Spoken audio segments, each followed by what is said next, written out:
jamono ku ko fekke war caa def lu baax jamono looy sa gannaaw la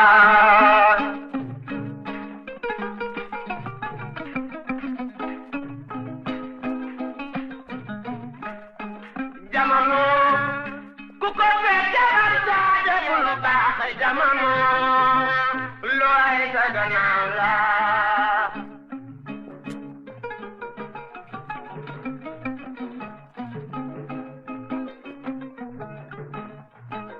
nala bëgguma la jarul coow nan boolo looy sa gannaaw la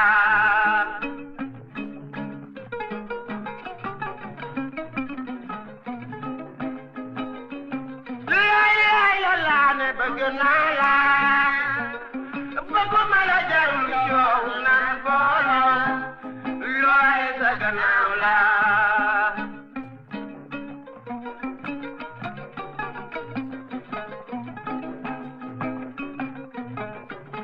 waaw te Diallo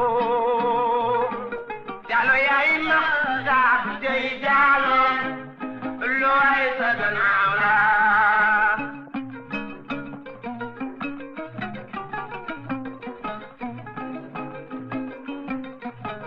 bëgg la da sara ko de nan be sa ñambar yele jajal ma de naaw dur naa saago jato fara jogam jaay de men ñaxala ndaw kon biige jogam ndaw kon biige saane ne aram bana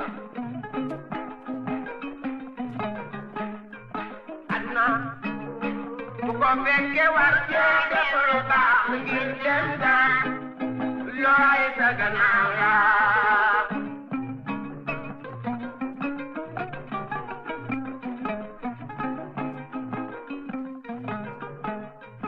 ay di mbore gay di mbore aram mbaay gay deene looy sa gannaaw la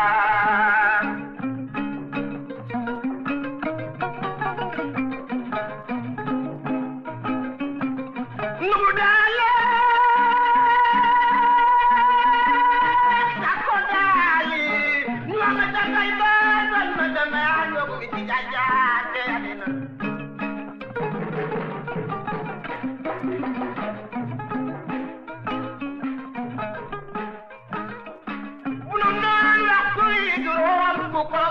Transfert d'argent bii di Kpay transfert d'argent par code paiement marchand par QR code wala code marchand achat de crédit paiement de facture Woyofal Rapido Senelec TNT Aquatech te it Kpay mën na rechargement à carte bancaire rechargement à partir d'autres calpés demande de paiement de facture de crédit ak yeneeni service Kpay mi nga xam ne dafa def dépôt 0 francs transfert 0% retrait 0 francs moo leen di may seen émission xew-xewu jamono.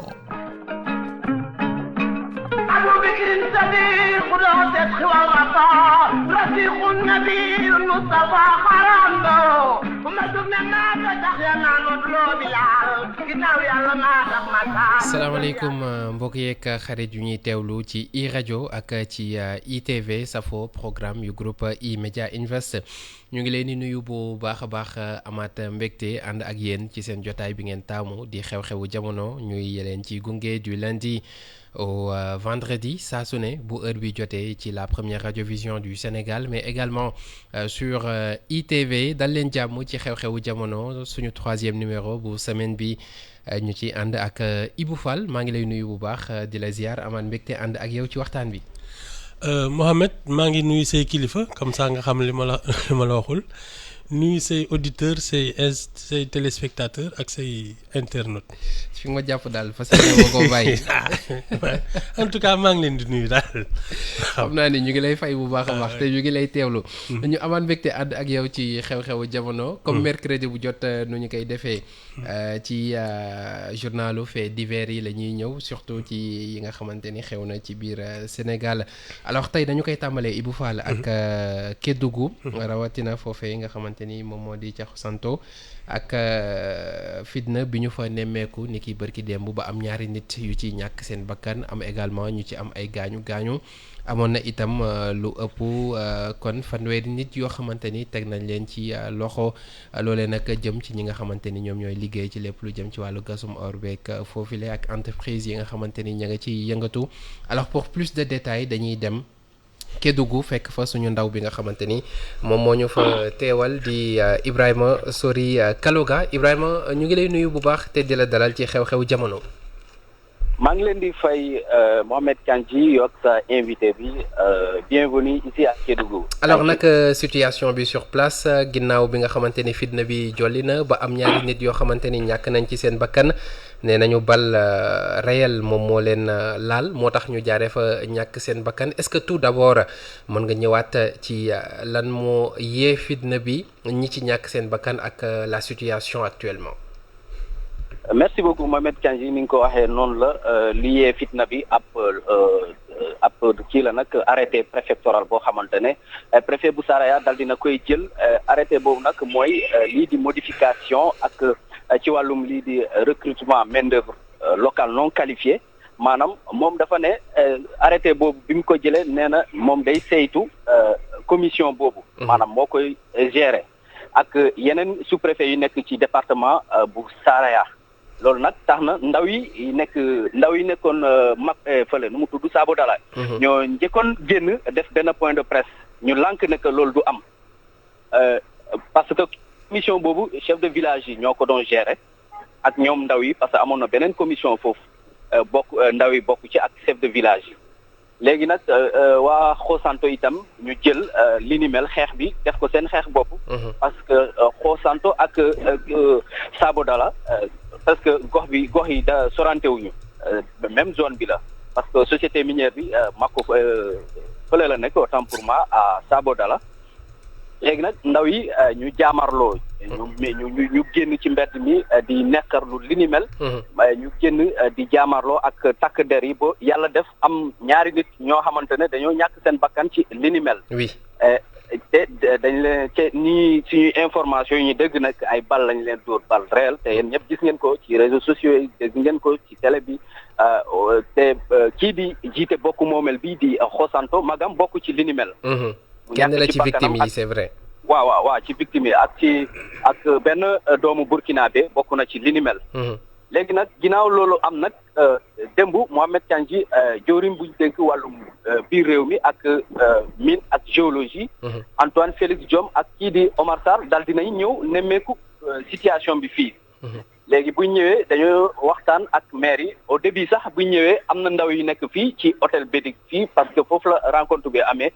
dañoo toog nee nañ CRD spécial bi du am waaye après dañoo toog lu yàgg takk der yi buñ ñëwee ñoom ñu en ordre après gars yi dugg ñu mun a amal CRD bi léegi ministre bi toog nag ak ñoom ñu waxtaan waaye dégg naa parce que man nekkuma woon foofu après dañu duggoon ñu génnee presse bi après mu nekk ak gars yi ci biir ñu waxtaan léegi bu ñu génnee nag am na ay conclusions yu ñu jël Mohamed conclusion yi mooy lan ginnaaw bu ñu tàllalee suñu micro kii di maire commune bu bu Xosanto nee na nag ministre bi jël na engagement yoo xamante ne nag dina bàyyandi xale yi ñu jàpp foofu c'est Xosanto parce que am na ñoo xamante ne jàpp nañ leen Xosanto ñu ngi ci brigade gendarmerie bu Xosanto te tamit Kandji mooy blessé yi toll na ci 37 blessé yoo xamante ne bokk nañ ci affaire bi te ministre bi tak délégation ministérielle bi dem nañ fële ci hôpital régional Amath Dansokho bu Kédougou ngir nemmeeku blessé yi maanaam jël nañ ci ay ndogal yu bëri dinañ bàyyandi ñu jàpp wi te itam Mohamed kii maire commune bu Xosanto nee na moom dina poursuivre action judiciaire bi waaw action judiciaire bi. Très bien. yoon dina def liggéeyam ci li ni mel. moom nee na parce que moom mooy porte-parole famille bi. oui. waaw nee na yoon dina def liggéey ci mbir mi nag léegi nag waxtaan boobu moo jot a am fii ci Kédougou maire commune bu Xosanto itam di la fàttali Mohamed te tey la ñuy rob kii di magu maire commune bu Xosanto fële ci Xosanto te démb itam man bi ma demee foofu Xosanto Mohamed Kandji gis naa ni wax dëgg yàlla ay tristesse bu rëy la ñuy gis ci visage yi maanaam ci kanam askan wi. très bien te ndaw yu bëri yi tamit dañu daw génn kër bi dem ci àll bi lakkatu parce que ba tey déggoon naa gendarmerie da doon dugg ci kër yi di leen génnee. di leen yóbbu. ñenn ñi bëri dañoo daw dugg ci àll bi ñenn ñoo xamante ne ñu dem ci yenn gox yoo xamante ne jege na Xosanto. Mohamed Kandji. très bien loolu moo nekk situation bi fii ci Kédougou waaye démb ba tey nag dégguñu dara benn yëngu-yëngu tout est revenu au calme Mohamed Kandji. loolu lañ jot a am comme point fii ci Kédougou ci mbiru Xosanto bi. le calme d'abord le calme alors après la tempête jaajëfal la bu baax a baax Ibrahima Sori Kaloga di fàttali ni yow yaay suñu ndaw bu ñu teewal foofu ca Kédougou alors Ibou Fall gis nañu situation bi nu mu demee 2 morts wax na ko li nga xamante ni moom la ñu njort ni moom moo leen faat surtout ak image yi nga xamante ni gis nañu ko bu moo di bal lañ leen dóor ginnaaw manifestation yi nga xamante ni jug na alors mu doon situation boo xamante ni du lu bees dañuy nemmeeku souvent que c'est compliqué foofu surtout ak ñi nga xamante ni ñu ngi liggéey ci wàllu gasum orgeek yi ni mel lan mooy expliquer situation parce que tey bu ñuy wax Kédougou day mel ni parfois dañ leen di fàtte bokkuñu trop ci Sénégal. Bon enfin man li ma gën a ce qui m'inquiète vraiment c'est que de plus en plus nous avons l'impression que problème su amee entre Sénégalais discussion yi du mën a am. parce que discussion du mën a am. waaw ça veut dire quoi.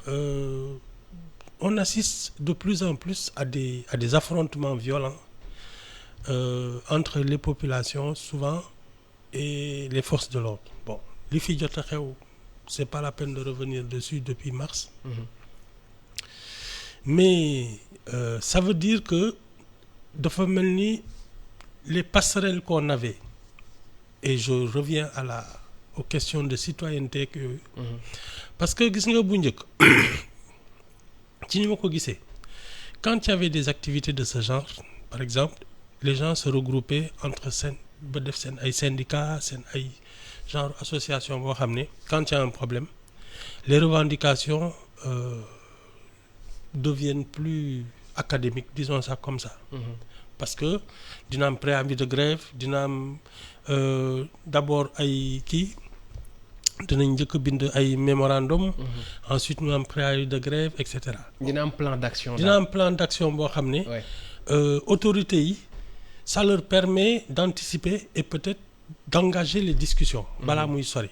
Parce que la grève en général c'est le but enfin le truc ultime quoi mooy dem nañ ba sës waxtaan bi mënul sotti oui. Tu engages l'épreuve de force mais ñun on a dafa mel ni on a perdu ça affaire bi su tàngee rek ñiy génn ci mbedd mi ñu woy ay policiers wala ay gendarmes lacrymogènes yi dóor dàqee ak yooyu ça commence à devenir inquiétant. mais lan moo war a mën a indi rupture de communication boobu noonu ba tey seule communication bi ñu nemmeeku c'est la violence et lan moo war a mën a tax tey saa bu ñu ne manifestation am na généralement ñu ne mort d'homme am na et li ñu ciy tudd mooy ay bal yu ñuy door ak yooyu. c'est ça qui est inquiétant mais man je le mets toujours sur le compte de l'éducation. De l'éducation. L'éducation nationale. L'initiation au civisme, à la citoyenneté. Parce que dans un pays où il y a beaucoup de personnes qui vivent sous le seuil de pauvreté, les tensions ne peuvent pas manquer. Parce que fii nit ñi xam nga tensions yi xiif ak mar ak tumuranke moo koy indi. Donc du ñàkk waaye xiif naa mar naa tumuranke na am na nu ñu koy mën a waxtaanee ba ñu seet naka lañ koy saafara loolu mooy c'est ça une nation c'est ça un peuple. mais nee nañu ventre affamé n'a point d'oreille. boo xiifee généralement. Voilà. Ce qui est paradoxal waaw non seulement ça mais ce qui est paradoxal c'est que là on est dans le milieu de l'or. Justement. Alors moi tu m'aurais dit mu mel ni des paysans qui ont faim. Des chercheurs d'or qui sont pauvres saa yi nag on a un problème. c'est paradoxal hein. Ah mais c'est plus que paradoxal. tey bu ñuy wax un mendiant assis sur une mine d'or li koy gën a illustration parfaite bi mooy Kédougou. man daal vraiment je ne comprends pas comment l'exploitation de l'or a été organisée au Sénégal parce que je me souviendrai toujours ay 2000 yooyu dama mës a interviewer un bijoutier j'avais li ma kii woon mooy Asdam Gaye daf moom ci biir bijouterie am dafa def tableau ci gannaaw bu mu bindoon nit du machine. nit du machine waaw nit du machine bon ça nous avait amusé donc comme s'il était assez original ak yooyu on avait fait une grande interview avec lui. mu ne ñu mais ñun fii les bijoutiers là des Sénégalais mais kuñ ci bëgg a jàpp tu n'as pas d'échappatoire parce que y a pas de comptoir d'or. ah oui ñun dañuy taaba pour am or. amuñu comptoir aurifère. non alors que. pour que ñu délivre à l'époque c'était en 2000 mu ne pour que nga dem fenn jënd or ñu defal la facture ak yooyu garantie la ne que lii leew na mu ne ma c'est impossible. Et je me souviens Cheikh Tall Dioum qui était un des actionnaires du journal La Traque bi ma doon diriger. daf ma woo da affaire bi ñor ko lool mu ne ma mais il a tellement raison effectivement fii alors nous nga xam ne nos bijoutiers c'est comme les couturiers c'est comme les coiffeuses sénégalaises ils font le tour du monde. On a vraiment faut dem dans les pays d'Afrique là da ngay gis les bijoutiers sénégalais ils sont très sollicités. Alors nous on a de l'or. Mais moi j'y comprends absolument rien il paraît que daal am na ay sociétés d'exploitation yuy génne ay lingots di ko exporter xaw ma nu mu demee. Pour man un pays qui a de l'or qui a des bijoutiers or bi oru sénégalais suñ koy jaay c'est sous forme de bijoux sous forme de produits finis. Mais brut nii mais man loolu ça je n'y comprends rien parce que 1 kilo d'or comme ça que tu peux je dis comme ça xaw ma ci chiffre bi dara. 1 gramme d'or par exemple disons que ça coûte 50 000. Mais brut nii je suppose qu'un bijou d'1 gramme doit coûter 250 000. Alors tu as vu l'argent qu'on perd parce que ñun après ce sont nos gens là qui voyagent dem ay Makka ak fu ne la ñuy dem di jënd ay bijoux ñëw di indi jaay mais attends c'est de la folie. li ñuy dal un peu. mais ci lépp ci agriculture bi. ci lépp dal ci élevage bi. ci lépp ñuy dal également ci mbir bi. dañuy joxe matière première. waaw après on achète nous le produit fi gën a cher. exactement parce que su dee 100 francs la ko jëndee. or bi il te rend la même quantité d'or. travaillé à 10 000 francs. Non seulement tu as remboursé l'argent avec lequel tu l'as acheté. Oui. Mais en plus il te couillonne. Parce que liggéey bi mu ci liggéey tegoon na ci kawam ay doigt nag lu ne lañ ciy boole. Mais attends ça commence à devenir bizarre. Mais aussi bu ñu waxee ci ñi nga xamante ni ñoom ñooy liggéey ci mine d'or yooyu noonu. Souvent les conditions yu jafe-jafe la payoor bi demeewul noonu alors que risque yi également ci côté sécurité et tout. C'est compliqué. Man je sais pas quels sont les accords, quelles sont les conditions qui permettent à des sociétés d'exploiter notre or. Mais man daal ça me paraît très curieux. Parce que je me souviens c'était dans les années 90. amoon na benn société bu fi implanté woon et on avait même montré une cérémonie xaw ma inauguration la xaw ma en tout cas daal le premier lingot daal la ñu wane woon foog naa Abdou Diouf Habib Thiam wala yooyu daal ils étaient dans si je ne me trompe waaw ils avaient fait il y avait daal une cérémonie pour montrer que on commence à exploiter notre or. Alors mais su dee nag ñun après tous ceux qui font du commerce de l'or sont obligés d'aller jusqu'en Arabie Saoudite wala ay Dubaï ak fu ne la ñuy dem wuti or ñëwaat toog. Mais man je ne comprends plus rien parce que nous on a quand même des artisans capables de travailler sur ça. Et puis il y a d'autres utilisations à part les bijoux. Mais ñun dafa mel ni à part l'or brut comme ça on n'y comprend rien. Normalement il devait y avoir même une école vraiment de l'or ñu xam lu mu doon. quelles sont les possibilités d'exploitation de l'or, à part la bijouterie. Je suis convaincu qu'am na. Mais ñun fii c'est mystère et boule de gomme. oui non li nga doon wax léegi c'était en 90. Oui. Premier lingot d'or bi Habib Thiam ñu wane ko. Oui. jox président Abdou Diouf. C'est ça. di fesal li ñu kii bi. C'est ça. C'était en 90. C'est ça. alors ñu dellu si waat ci point bi ñu nekkoon sànq mais pourquoi tey manifestation lu mu ndaw bu amee ñu nemmeeku violence bu ni toll est-ce que formation ñi tuddee les forces de l'ordre nga xamante ne ñoom seen rôle mooy maintien de l'ordre moom moo des wala est-ce que ñun aussi population bi bu ñuy jàkkaarloo ak ñoom violence bi ñuy exercer également ci ñoom moo tax la réponse est souvent c'est souvent une réponse parce que man les forces de l'ordre là quoi qu'on dise parce que fii y a beaucoup de manifestations nañu waxante dëgg mais. Il y a beaucoup de manifestations. Ah oui Sénégal moom fii gars yi saa yu ñu xëyee ñu ngi ci dara. mais c'est peut-être parce que y a beaucoup de problèmes. non yow tamit c'est pays sous-développé nga.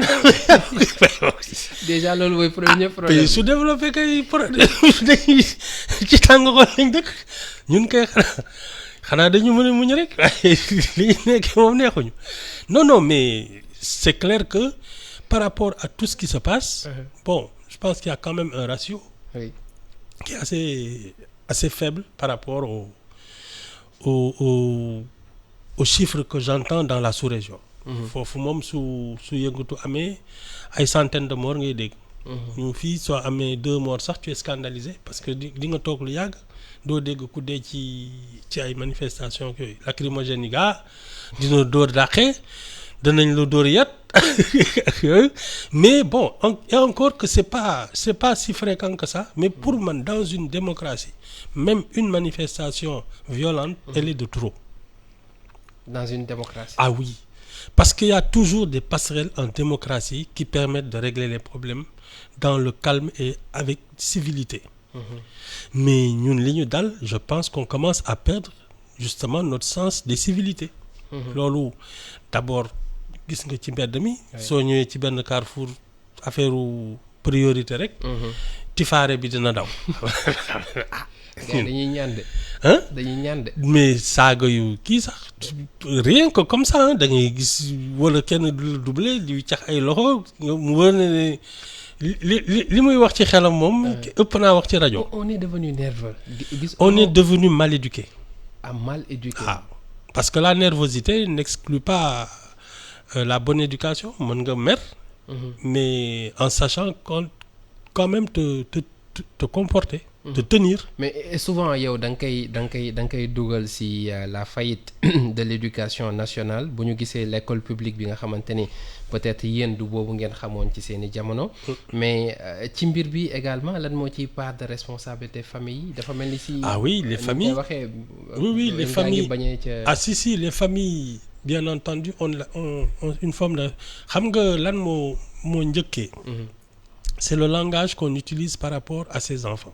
Le langage. waaw ban langage. xam nga su dee quand il y a un problème avec des enfants. ngay seen kilifa. La sanction est une sanction physique violente. C'est le langage qu'il comprend. Parce que quand tu parles à ses peurs et à ses émotions. Par la violence, l'exercice de la violence. Parce que je vois des pères de famille et des mères de famille, di saaga seen ay doom. La violence verbale, la violence psychologique, la violence physique surtout. Alors ça devient un mode de communication. Ça fait que ñi ci bari am na at yoo xam ne sooñ fa tolloo. te kenn mënatu leen dóor dootuñu am kilifa. Parce que li ñu leen doon ragale. moo tax moi je dis toujours aux gens il faut parler à l'intelligence d'un enfant. Pour que parler à l'intelligence d'un enfant. Lui expliquer de la pédagogie c'est-à-dire su defee lu jaaduwul tu lui expliques lu tax lii jaaduwul. kon ñun. li ñu yàgg di dégg naan xale xamul yàlla mais xam na yar c'est pas la bonne méthode. c'est pas la bonne méthode. waaw parce que c'est le langage qu'il comprend le langage de la violence. Donc moom su demee ba am doole kenn dootu ko mënal dara te moom tamit su amee problème xalaat na ne doole moo koy faj. su dee da ngay wax ak xelu nit ki. xelu xale. muy jéem a xam li tax lii mu def jaaduwul. Il le comprend donc nga nekk fa bañ fa nekk du ko def parce que xam na li tax waru ko def mais su dee yow dafa la ragal comme dañuy naan rus ci kanam la. soo fa nekkulee dina ko def en se disant duñ ma gis parce qu'il ne sait pas pourquoi il doit pas le faire. Donc la violence ci man ce n'est pas du tout une méthode d'éducation te ça c'est dans les maisons que ça commence. Et donc dans la rue elle s'exerce comme ça c'est-à-dire soo joteeg nit nga xam ne yow sa biir kër on règle les problèmes à grands coups de bâton. soo taxawee ci mbedd mi tes problèmes tu les règles avec des coups de poing.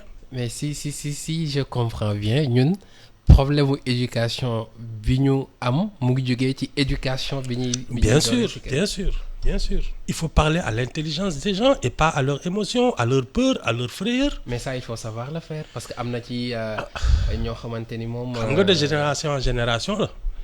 ki nga xam ne noonu lañ ko yaree ay duma mu ne kon nag. yar loolu kese la xam. loolu rek la ça c'est terrible. comment rompre ce cycle. il faut moi je pense que l'instruction. oui jàng dafa baax. jàng xam nit xam naka ngay doxalee sa àddina parce que loolu jàng mën na la ci faj nga xam ne xale xelam ngay waxal. parce que yaramam moom mënul xam liy dëgg li muy bañ rek la xam mais dëgg ak di ko ma mën faram fàcce. loolu xel a koy def.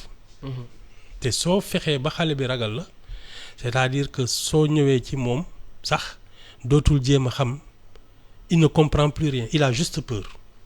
Et ça c'est comme ça qu'on nous éduque et c'est comme ça après que nous on entretient des relations de frayeur de peur d'épreuve de force. La violence on la cultive chez nous et elle se retrouve dans la rue. li ma kenn waxoon mu ne fii bu ñu lay tagg sax balaa ngaa gën a kontaan ñooy la sa maama rayoon diw. voilà yooyu la rek non c'est une forme de te ci man. c'est vraiment la limite de l'intelligence. La limite de l'intelligence. waaw parce que quelqu'un d'intelligent n'est pas violent parce qu'il a toujours la bonne approche d'un problème mais soo demee ba nga xam ne yow problème bi daf la ëpp doole. Tu n'as pas les capacités intellectuelles parce que tu n'es pas habitué à réfléchir. On n'a jamais parlé vraiment à ton intelligence, on ne l'a pas exercé. Donc yow dóor rek nga xam. Mais c'est ça que tu vas imprimer à chaque solution, c'est-à-dire soo amee doole nga régler ko soo amul doole nga muñ. Et c'est ça notre forme aussi de dañu naan dañu mën a muñ résilience ak yooyu. fekk dara tu te dis lii sama doole mayu ma naa ko muñ. loolu mooy répercuté wu ba ci ñàkk bi tey bu ñu naan ñàkk néew doole la c'est ça. oui parce que su dee yow ci sa doole nga yaakaar. alors que liggéey xel lay tàmbale. amoo xel boo mënee seet naka nga koy lijjante nga ne man daal sama doole ngi nii kenn dooyoo ko dara nga toog. nit xel. il faut cultiver l'intelligence. oui ça c'est nit xel moom. Oui c'est pas des histoires de violence. Il faut bannir la violence dans les familles. Moi je comprends très bien les sociétés où quand tu tabasses un enfant police te lay jël si wala nangu xale bi. Parce que tu es en train de faire germer justement la violence qui va se répandre dans la société. C'est dangereux.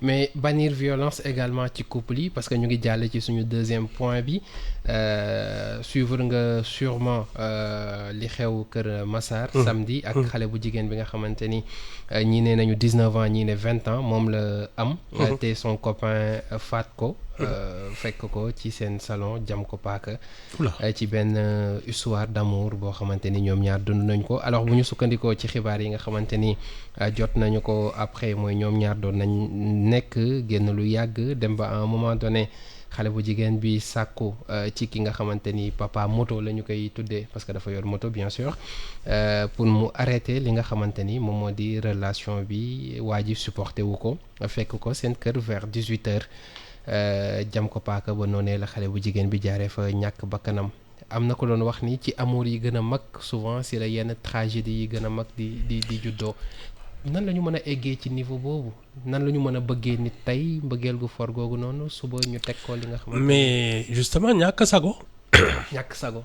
waaw ñàkk sago mooy tax nga bëgg nit ba mu gënal la sa bopp mais jege na torop nga dem ba bañ ko ba dootoo bëgg mu dund loolu affaire ñàkk sago la.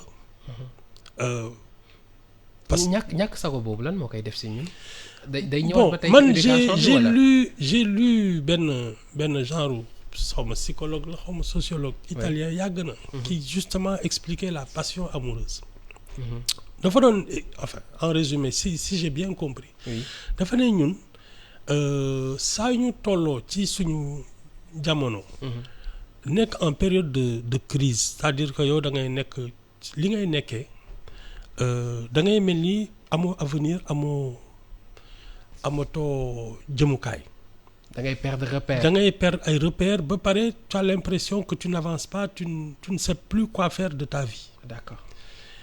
léeg-léeg nag da ngay taseeg benn nit koo xam ne day mel ni moom mooy téye sa loxo wan la yoon bi nga war a jaar pour màgg. et en général da ngay nekk dans une période de crise boo xam ne da ngay mel ni ku gumba tëx lu. tu ne comprends plus rien. alors tu vois quelqu'un ku ubbi say bët ubbi say nopp si xam nga kooku soo moytul doo ci ànd ak sa sago parce que tu te dis su ma bàyyee damay dee. En général nag les personnes parce que ce sont des rencontres qui permettent à la personne de grandir de s'améliorer. da ngay nekk ak nit bi ngeen di tase yow xamoo looy doyee sa bakkan mu jox un sens à ta vie. ne la yow kat am nga njariñ am nga avenir gëm loolu sa bopp di la kii ba yow tu sens que yaa ngi gën a baax. c'est une sorte de lumière buy ñëw. voilà éclairer ce chemin. voilà exactement na trop quoi. exactement. alors façon relation yooyu mën na la soo demee ba nga xam ni tu te dis kii su fi nekkuloon du ma nekk dara soo xalaatee ne da lay bàyyi te da nga nar a dellu ci lëndëmaay bi nga nekkoon tu peux péter les plombs parce que justement dans les relations amoureuses le plus important c'est de sentir qu'on s'améliore. da ngay gën demin da ngay gis ñoo xam ne c'est nettement remarquable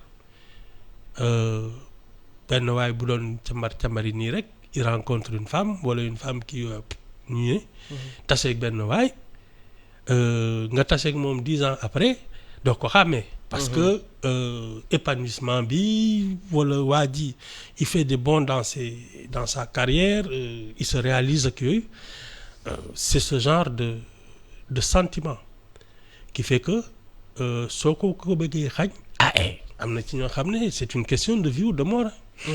Oui. donc benn niveau la boo xamante ni dañu fay yegg ba dañuy jàpp ni par exemple soxna si wala ku góor kii benn bouton la yor il suffit juste mu appuyer si sa monde arrêté. voilà da ngay matadi. da ngay matadi voilà. voilà tase koo xam ne tu as le sentiment que moo la mottali. moo la def nit. loolu mbëggeel la. loolu mooy indi yow fii loo foog ne la ñuy bëggee nit. tu as l'impression que quelqu'un donne un sens à ta vie waaw mu bés moo la c'est pas que sax forcément dina ko def. mais que tu aies ce sentiment que yow bi nga nekkee kii ba léegi tu es plus la même personne tu marches sur l'eau. yooyu nag après soo bëggee toog ñu naan la da ngay nekkaat nit comme ñëpp nga génne di nga gis keneen. waaw genre affaire yooyu tu sais c'est très compliqué hein? c'est des passions yoo xam ne elles sont irrationnelles. d'ailleurs crime passionnel lañ koy tuddee. c'est ça donc voilà yooyu la daal. doy na waar ayca ñu jàll ci beneen bi aussi histoire bu xaw a doy waar la ndaxte lii justice populaire lañ ko mën a tuddee. ndaxte ci mois d'août bi la am kii Samba Diouf la tudd moom ñeenti sàmmkat ñoom ñoo ko jàpp tekka loxo ndaxte jàpp ni dafa sàcc seen yëkk bi gën a mag yëkk mooy. waaw nag bu góor bu mag yooyu noonu. alors bi ñu ko jàppee ñoom lan lañu ko def déjà ligoté ko. dóor ko dóor yu métti laaj ko fan nag bi dugg ak yi ni mel waa ji tontuwul li ñu mujjee def mooy taal safara ba pare sànni ko ci ba ki nga xamante ni moom moo di Samba Diouf bi am ay brûlures yu ñuy tuddee 2e degré maanaam mbir mi xaw na ko jàpp ak 30 jours li nga xamante ni moom moo di ay incapacité ndax blessure yi nga xamante ni am na ko ci alors ci ginnaaw gi ci lañ leen yóbbu ci yoon ñoom nag bi ñu taxawee niewuñ li nga xamante ni moom moo di fee yi nee nañ ñoom ñoo ko def et li ñu bëggoon mooy def seen propre enquête parce que ki nga xamante ni moom moo di Samba Diouf yàgg nañ di koy cité ci yi ni mel ki nga xamante ni moom moo di avocat bu Samba Diouf moom nee na li ko njëkk a métti mooy li ñu àttee mbir mi ci tribunal des flagrants délits parce que mbir mi chambre criminelle lañ ko war a àttee parce que lii c'est un acte criminel voilà alors sàkku nañ également 5 millions ci lu jëm ci wàllu dommages et intérêts àtte bi dinañu ko joxe kon fukki fan ak juróom-ñeent maanaam 19 septembre bi ñu dëgmal et puis ki nga xamante ni moom moo di procureur moom 3 ans ferme la sàkku ñu tëj ko ñeent ñi nga xamante ni ñoom ñoo def jëf ci. On revient à la case départ, l'instruction, l'éducation. Yow lii du sa métier, enquête du sa métier. Mais sàcc nañ sa nag doo porter plainte contre X. toog xaar jéem a seet même si on reproche aux forces de l'ordre ak à la justice d'être lente. Mais au moins doo jóge ci problème dal ci problème bu gën a garaaw. parce que non seulement seen kii bi ñëwul. seen yëkk bi feeñul mais en plus ils vont faire de la prison pire que si le voleur avait été pris li muy tëdd sax soo moytul du mat ñoom li ñuy tëdd. 2 ils n'ont aucune preuve jàpp nañ jàmbur def ko loo xam ne je trouve que c'est inadmissible. mais gisoon ni dañoo egg ci benn niveau maanaam dañoo xaw a sadique léegi. du moom laa lay expliquer nii. oui mais notre système éducatif, qu'il soit de l'éducation nationale, qu'il soit des maisons familiales, mais il est en faillite. Ouais. Il est en faillite et ça, il faut une autorité, parce que, tu sais, un État, c'est ça aussi. Il doit être tellement fort, incarner une telle autorité, que chacun se ressentira obligé de faire son devoir. Or, le devoir d'un parent, la première forme de citoyenneté, c'est d'éduquer ses enfants. Man damay kaf sax naan le premier acte politique d'un individu, c'est d'éduquer ses enfants. Mooy premier acte politique. Ah mais bien sûr, parce que si tu lâches dans la rue des sauvages, mais la cité est en danger. Ah mais bien sûr. Nga jël say doom def leen ay bàyyi ma ba pare ñu nekk ci mbedd mi di troubler ñëpp. Mais tu troubles la cité. Déjà, rien que ça. Et ça coûte cher à tout le monde. En dégâts, en vie humaine, en charge. Parce que kuñ fi gaañ c'est l'hôpital, kuñ fi rey ak moom su demee ci kaso bi ñoo koy dundal. Ça veut dire que non seulement amoo njëriñ, mais tu coûtes cher à tout le monde. Donc, le premier acte de citoyenneté, et pour moi même politique, mais c'est d'éduquer ses enfants. te ñun notre système éducatif est complètement délabré dans les familles comme dans la rue. C'est à tous les niveaux. Ah, c'est à tous les niveaux. À tous les niveaux. mais tey bu ñu xoolee sentiment bu ñu bëri di am parce que quand on parle de justice populaire souvent ñoom ñi nga xamante ni ñu ngi koy def dañuy joxe comme explication que ni justice bi nga xamante ni moo ñu lëkkale ñun ñëpp. comme ci pays bu normal généralement du def liggéeyam ci yi ni mel parce que dañ naan la nit sàcc na ma tey suba ñu gis ko mu romb ma comme si de rien n'était. Alors rupture boobu noonu de confiance bi nga xamante ni am na si ñun également comment rompre mbir boobu noonu pour que ñu mën a arrêter. La justice populaire c'est la justice du pauvre. C'est la justice du pauvre. waaw parce que doo fay avocat doo ci defante leen sa yat ngay jël dem lijjanti sa problème yaa toog du caaxaan. C'est la justice du pauvre. Non seulement tu es pauvre matériellement, mais tu es pauvre mentalement. Et ça, c'est encore pire. Parce que tu te dis, aw ma moyen nekk fii di porter plainte di xaar affaire bi di yàgg. di fay ay avocat di jaabante di yendu ay tribunal ak yooyu. La justice populaire, c'est un drame de la pauvreté. Quand tu te dis je suis pauvre dans ma tête, sa yat daal ngay jël en forme mooy sa juge mooy sa policier mooy sa lépp yat daal ngay jël. mais loolu dina doy waar bu eggee ci. C'est dans la tête que ça se passe parce que rien n'empêche de déposer une plainte. parce que li benn waay doon wax ma lire ko c'est pas drôle bien sûr mu ne li ko jaaxal mooy léegi fu mu gisee sàcc bu ñu jàpp sàcc bi mooy njëkk a wax ngir yàlla yóbbu leen ma police. Oui, parce que c'est la justice du pauvre mooy li ma la wax. Tu prends un raccourci wóoru la ne sax ne waa ji am na lu mu def parce que de temps en temps et c'est ça qui est dangereux. Parfois mën nga tromper wu de bonne foi. mais bien sûr mais après c'est trop tard tooñ nga jàmbur. moo tax il paraît qu'il y a une règle de justice qui dit il vaut mieux libérer donc naka lañ koy waxee il vaut mieux se tromper lâcher un coupable que d'emprisonner un innocent. Le bénéfice du doute. Mais ñun dans notre truc là xam nga en plus quand tu es pauvre dans ta tête tu ne doutes même pas. xam nga li gën a dangereux ci nit mooy ku dul werante xelam. émotion ngay doxee. Kii daal nuru na moo ko def rek tu lui fonces dessus. C'est ça le problème. boo ci boolee yor tuuti kàttan nag day dangereux day dangereux sax. Non, ce sont des dangers publics. Et on revient à la case départ. Éducation, citoyenneté. Ça, c'est une obligation. Et je pense j'espère que nos prochains gouvernements, là, ils vont en faire une priorité. Parce qu'il faut que l'humain redevienne humain au Sénégal. On commence à se déshumaniser. Et c'est ça, parce que la différence entre nous et les animaux, c'est la culture, c'est l'éducation. C'est le sens du progrès. C'est la raison. mu ngi noonu xew-xewu jamono la woon ak Ibou Fall 9h tegal na 57 minutes fii la ñuy yamandi ñëwoon ci waxtaan bi xam ngeen ko mercredi bu jot fait divers yi la ñu àndoon ci ak moom sant la bu baax a baax gërëm la jox la rendez-vous ëllëg incha allah. waaw ma joxaat la rendez-vous à demain. Comme ça dinaa woo say kilifa ne leen tey réglé nga. parce que fi ma nekk nii moom dama la tànc.